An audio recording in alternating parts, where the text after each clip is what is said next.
I'm really happy you brought this up because it's something I wanted to talk about. About a week and a half ago, I did a tour of this, what I would call an internment camp, but it's an immigrant detention center in the middle of the Everglades in the state of Florida, being operated by the Florida Division of Emergency Management, which is tasked with keeping our people safe during a hurricane. And they're spending about $450 million of the $500 million cap that they can spend to prepare for hurricanes on the detention center. So hurricane comes up in the Gulf tomorrow, barreling towards Florida. They have to go back to the legislature and spend time doing that instead of taking care of the people of our state. But that's a whole other thing. I want to talk about the lack of transparency and fairness we're seeing in this because I don't want to see this exported across the country. The most recent example is this Everglades facility. Here's some examples. CDR Health, which has donated about $4 million to Republicans in Florida over $500,000 to Florida Governor Ron DeSantis a few months ago, won a $17.5 million contract for this specific facility. IRG Global, which has given $400,000 to Governor DeSantis and the GOP, including $10,000 to the Florida GOP just hours before they were awarded a $1.1 million contract for this immigrant detention center. They're running the camp operations, and they got another $5 million contract later in a few weeks after that.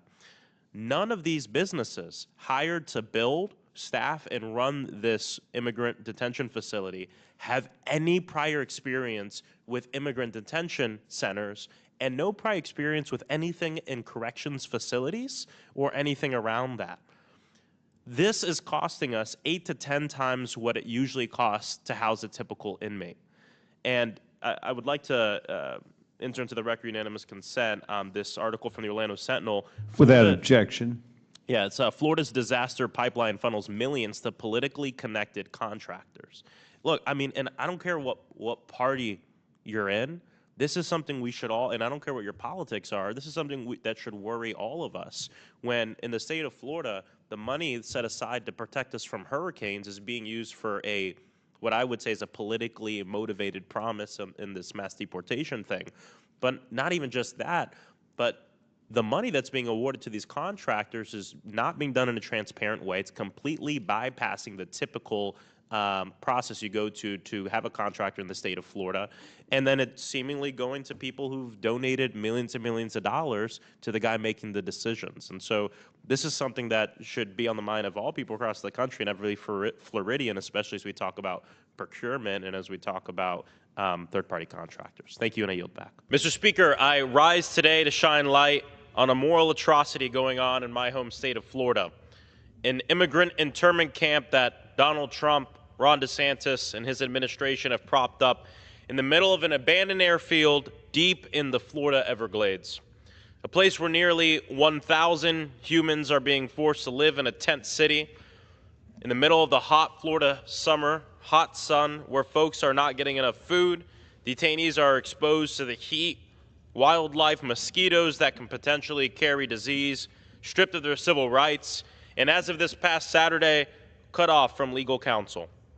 And while this humanitarian nightmare unfolds, soulless politicians like Ron DeSantis and Donald Trump, Kristi Noem, grin and call this place, I'm actually not even going to use the name that they're calling it and dignify it, but they sell merch, they make jokes, they print hats with cartoon alligators dressed up as ICE agents, and they laugh as people and families are suffering. I can tell you the amount of constituents I've heard from. Their dad is in this facility. I haven't heard from them for weeks. No one with an eyes and a conscience can ignore what this really is. It's an internment camp, a place full of people who look like me, Latinos, Haitian men, subjugated to inhumane conditions under the guise of immigration enforcement. And it's disgusting. It's un-American. It demands oversight. Members of Congress have a legally protected right to conduct oversight of immigrant detention centers. That means that we have the power to show up unannounced, as I have on other occasions, and see what's going on with our own eyes. That was my plan and the plan of my fellow Florida congressional Democrats last week. We were ready to do our jobs. Somehow, word got out to the DeSantis administration that we were showing up, and so they decided to invite us at the same date and time we were going to show up anyway. But we took them up on that. we went in the facility, and here to talk a little bit about my experiences in there. You know, the state of Florida and DHS, they got wind of our visit. They got scared. They invited us. And of course, what we got was a sanitized version of the way things usually are. But even that sanitized version, to me, was a poor conditions. You know, I also heard reports that the night before we showed up, magically the detainees got their first shower they had in a while.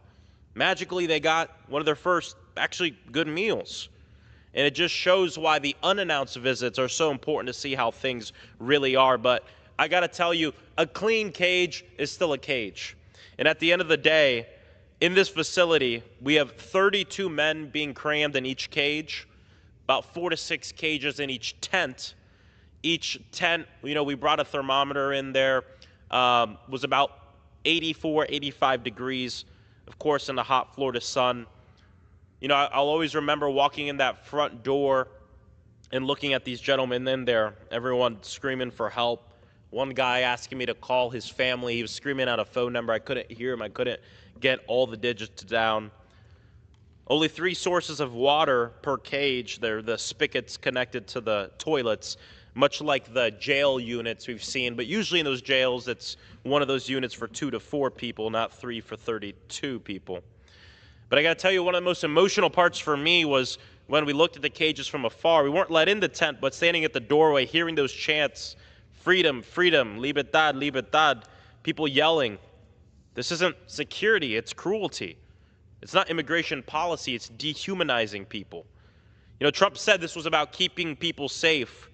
He said it's about going after criminals, but we all know is one big lie. Hundreds of the people being held in this internment camp have no criminal charges. I won't stay silent while our government turns the Everglades land, of which protecting it used to be a bipartisan thing, and the state is spending $450 million from our Division of Emergency Management to run this internment camp. And we're in hurricane season. I don't care if you're a Democrat, Republican, I don't care what you are. The state, the Division of Emergency Management has the ability to spend up to $500 million without going to the legislature and emergency money. They're going up to $450.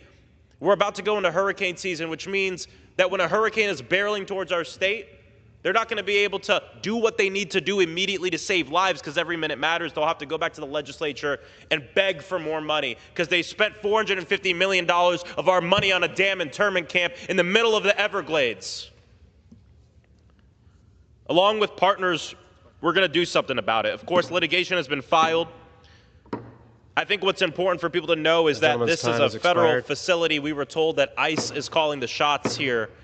Federal facility run and operated by the state. I yield back.